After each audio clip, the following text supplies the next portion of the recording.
नमस्कार दोस्तों, मैं सिद्धार्थ शुक्ला आपका स्वागत करता हूं आप ही के YouTube channel know the things में। भारतीय जनमानस के लिए ये न सिर्फ सम्मान की बात है बल्कि गौरव की भी बात है। वो अभिमानित महसूस करता है जब उसे भारत रत्न से सम्मानित किया जाए। ऐसे तो ज्यादातर ये अवार्ड मरणोपरांत भी दिया जाता है, बट कुछ लोगों को जीते जी अवार्ड दिया गया। तो प्रश्न ये उठता है कि ऐसा क्या करते हैं जिससे भारत रत्न अवार्ड मिलता है। क्या होता है भारत रत्न अवार्ड? आजकल कर्पूरी ठाकुर जी चर्चा में बने हुए हैं, न्यूज में बने हुए हैं। तो आइए जानते हैं कौन है ये कर्पूरी जी, क्या होता है भारत रत्न अवार्ड और क्या कौन कौन सी ऐसी क्राइटेरिया इसमें शामिल होती है जिसमें भारत रत्न अवार्ड मिलता है। तो चलिए जानते हैं। भारत रत्न अवार्ड भारत का सर्वोच्च नागरिक सम्मान है। इसमें कई क्षेत्रों को शामिल किया जाता है। कला, साहित्य, विज्ञान, सामाजिक सेवा और खेल को जोड़ा गया है, यानी कि शामिल किया जाता है। बात करें इसकी स्थापना की, तो इसकी स्थापना 1954 में 2 जनवरी को की गई थी। उस समय के तत्कालीन राष्ट्रपति डॉक्टर राजेंद्र प्रसाद जी ने अवार्ड की शुरुआत की थी।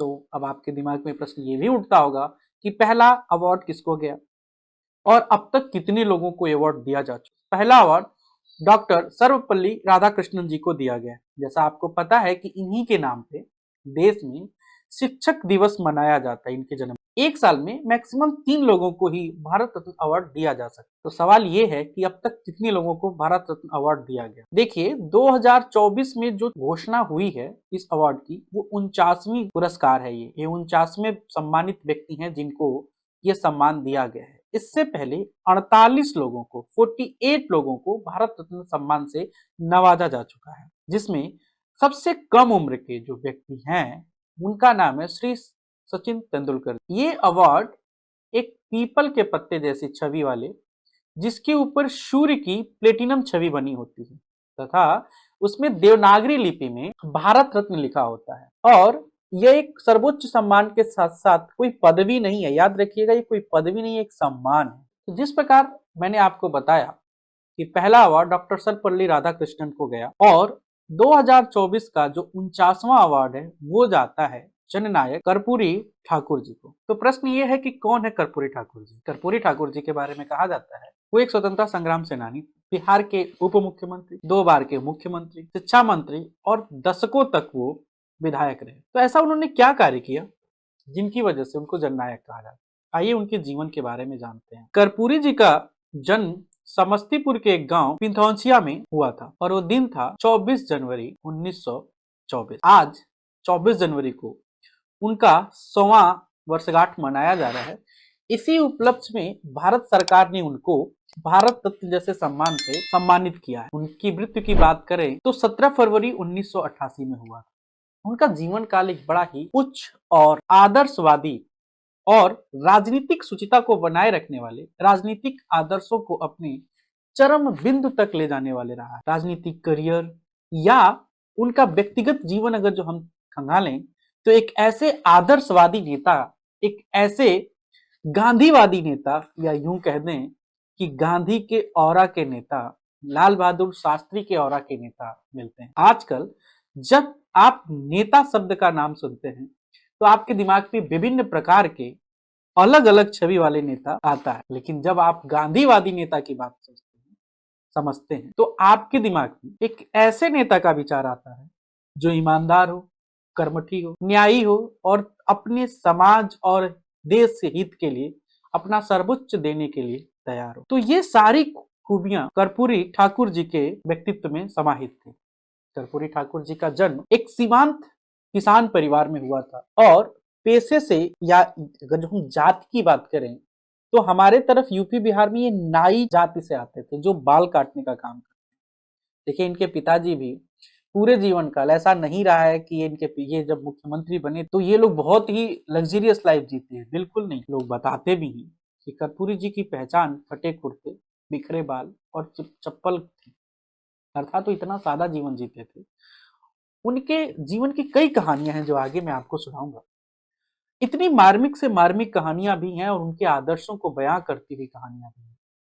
कर्पूरी ठाकुर जी कोई साधारण व्यक्तित्व नहीं थे, वो बहुत ही उच्च और आदर्शवादी व्यक्ति थे। जहां तक उनके व्यक्तिगत जीवन की बात करें तो उनके पिताजी का नाम गोकुल ठाकुर और माता का नाम राम दुलारी देवी था। उनके पिताजी अपने पारंपरिक व्यवसाय या धंधा जो भी आप कह लें बाल काटने का वही करते थे, एक सीमांत किसान। उनके सम्मान में जिस गांव में वो पैदा हुए थे कर्पूरी ठाकुर जी, बाद में उस गांव को कर्पूरी ग्राम कर दिया गया। उनके पढ़ाई की बात करें तो मैट्रिक पास थे पटना विश्वविद्यालय से, साल था 1940। वो गांधी जी के विचारों से इतने प्रभावित थे कि जब 1942 में गांधी जी ने भारत छोड़ो आंदोलन की शुरुआत की, ये भी अपना सब कुछ छोड़ के भारत जोड़ो आंदोलन से जुड़ गए, कूद गए। इसका नतीजा ये होता है उनको 26 माह की 26 माह की मंथ की उनको जेल होती है। और जेल कहाँ होती है? भागलपुर के कैंप जेल। यह साल था 1948। आचार्य नरेंद्र देव और जयप्रकाश नारायण जी द्वारा एक पार्टी का गठन किया गया, का नाम था समाजवादी दल। उसमें ये पार्टी के प्रादेशिक मंत्री के तौर पे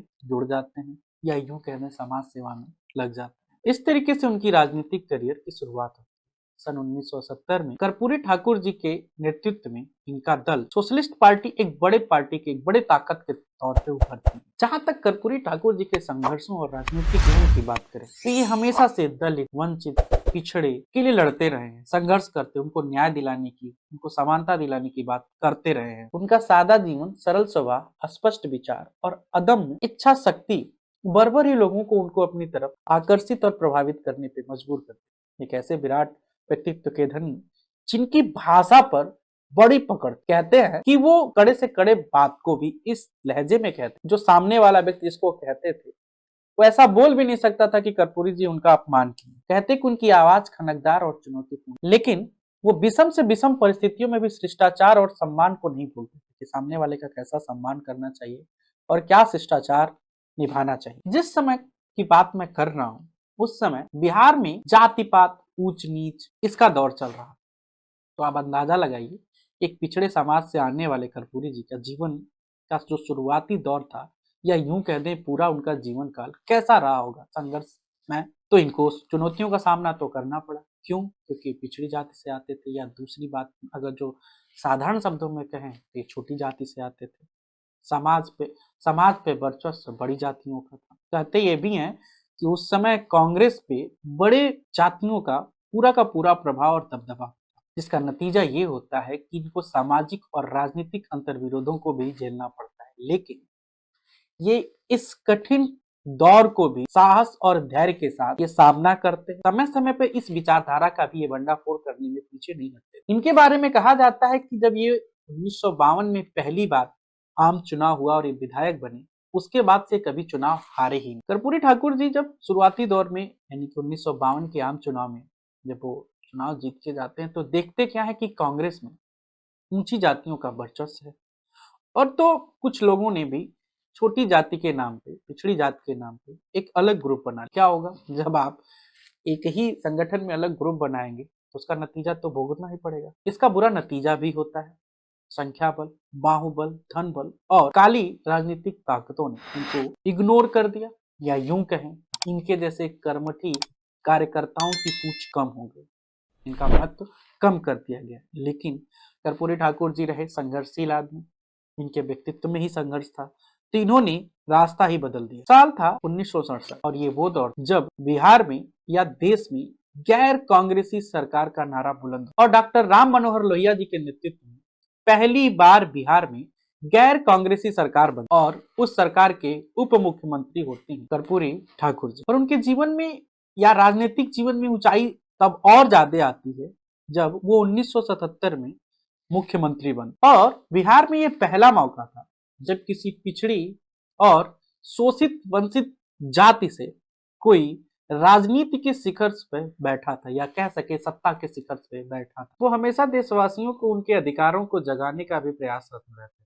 मतलब वो ये कहते थे कि आप अपने अधिकारों के लिए जागिए। उनका कहना था कि संसद का विशेषाधिकार कायम रहना चाहिए, अक्षुण्ण रहना चाहिए, आवश्यकता अनुसार बढ़ना भी चाहिए, परंतु जनता के अधिकार भी। यदि जनता के अधिकार कुचले जाएंगे तो जनता आज न तो कल संसद के विशेषाधिकार को चुनौती दी। उनका एक चिर प्रतिचित नारा था, 100 में 90 शोषित हैं, शोषितों ने ललकारा है, धन धरती और राज में 90 अधिकार हमारा है। उन्होंने अधिकारों के लिए और भी बातें की, जैसे अधिकार चाहते हो तो लड़ना सीखो, पग पग पर अड़ना सीखो, जीना है तो मरना सीखो। ये उन्हीं की बातें थी। अगर बात करें उनकी ईमानदारी तो बहुत सारे किस्से मशहूर। ऐसा एक किस्सा है कि उनके बहनोई एक बार उनके पास जाते हैं, उनसे नौकरी के लिए कहते हैं कि कोई नौकरी के लिए सिफारिश कर दीजिए। इस बात पे कर्पूरी ठाकुर जी काफी गंभीर हो जाते और अपनी जेब से वो 50 रुपए की नोट निकाल के उनके हाथों में थमाते हुए कहते हैं कि जाइए उस तरह खरीदिए और अपने पारंपरिक धंधे को शुरू करिए। जब वो मुख्यमंत्री या उप मुख्यमंत्री बने तो अपने बड़े बेटे रामनाथ जी को पत्र लिखना नहीं भूलते। रामनाथ जी इस बात को याद करते हुए कहते हैं कि 3 बातें अक्सर होती है। पहला कि ये कि तुम किसी प्रभाव में मत आना। दूसरा, अगर जो कोई लोभ दे तो लालच में मत आना, इससे मेरी बड़ी बदनामी होगी। और आज के दौर में अगर हम नेताओं की बात तो चाचा हमारे विधायक, जानते हो हम कौन है, ऐसे तमाम बातें लोग बोलते हैं। अगर किसी के दूर के रिश्तेदार भी एक छोटे से विधायक हो जाएं, एक छोटे से पार्षद हो जाएं, गांव के मुखिया हो जाएं, तो उनके कुनबे के लोग कहते हैं, उनके रिश्तेदार कहते हैं, जानते हो हम कौन है। जबकि कर्पूरी जी अपने बेटे को ये सिखाते कि बेटा कभी हमारे नाम का धौंस मत दिखाना। इसी कड़ी को जो हम आगे बढ़ाएं, एक बात की बात है कि उनके गांव के सामंत लोग उनके पिताजी को काम करने के लिए बुलाते, क्योंकि उनके पिताजी बीमार थे इसलिए नहीं जा पाते। तो उन्होंने जो सामंत लोग लखौतों को उनको मार पीट कर उनके खेत में काम करने के लिए लाने के लिए भेज दिया। ये बात प्रशासन अधिकारियों तक पहुंचती, प्रशासनिक अधिकारियों तक पहुंचती है और फोर्स भेज दिया जाता। जैसे ही लठैत उनके घर तक पहुंचे, फोर्स भी पहुंच जाती है और लठैतों को बंदी बना दिया जाता है। ये बात जब मुख्यमंत्री रहते हुए कर्पूरी ठाकुर जी को पता चलती है तो तुरंत प्रशासनिक अधिकारियों से कहते कि बिना शर्त इन लठैतों को छोड़ दीजिए। इसके पीछे का कारण ये था कि उनका मानना ये था कि इन लठैतों को इसलिए तो आप सजा नहीं दे रहे हो क्योंकि ये मुख्यमंत्री के पिताजी को परेशान कर रहे थे। तो अधिकारियों ने कहा ये मुख्यमंत्री के पिताजी को, माता जी को परेशान कर रहे हैं, इसलिए इनको सजा तो मिलनी चाहिए, इनको ऐसे नहीं छूटना चाहिए। इसमें कर्पूरी ठाकुर जी का कहना था कि ये कौन सा न्याय हुआ। तो उनका कहना था कि समाज के भिन्न भिन्न इलाकों में जाइए और आंदोलन करिए और उन तमाम लोगों की रक्षा करिए जो शोषित और वंचित, जो सामंतों से प्रताड़ित हैं। ऐसी व्यवस्था करिए कि आज के बाद कोई भी सामंत से प्रताड़ित ना हो, कोई भी वंचित ना हो। ये उनकी विचारधारा थी और उन्होंने सारे कठौतों को बिना शर्त छोड़ दिया। उनके बारे में कहा जाता है कि जब वो मरे तो अपने बच्चों के लिए विरासत में सिर्फ राजनीतिक शुचिता, ईमानदारी और गरिमा छोड़ के गए। लोगों का कहना तो यहाँ तक है कि मरे तो उनके पास अपने नाम का एक घर तक नहीं, जमीन का 1 इंच तक नहीं। बताइए आज के दौर में नेता अगर गांव का प्रधान बनता है कोई, उनकी कई पुश्तें खाने के लिए कितनी व्यवस्थाएं कर। इन जैसे महान विभूतियों को हम जैसे युवाओं के सामने एक प्रेरणा स्रोत के तौर पे लाना चाहिए, इनके बारे में चर्चा करना और इनके बारे में अधिक से अधिक जानकारी होनी चाहिए। ये सिर्फ बिहार की राजनीति के ही नायक नहीं रहे, ये भारतीय जननायक है। इन्हीं बातों पे मैं अपनी वाणी को विराम देता। अगर आज की ये प्रस्तुति आपको अच्छी लगी हो तो चैनल को लाइक करें, सब्सक्राइब करें और शेयर। तक के लिए जय हिंद।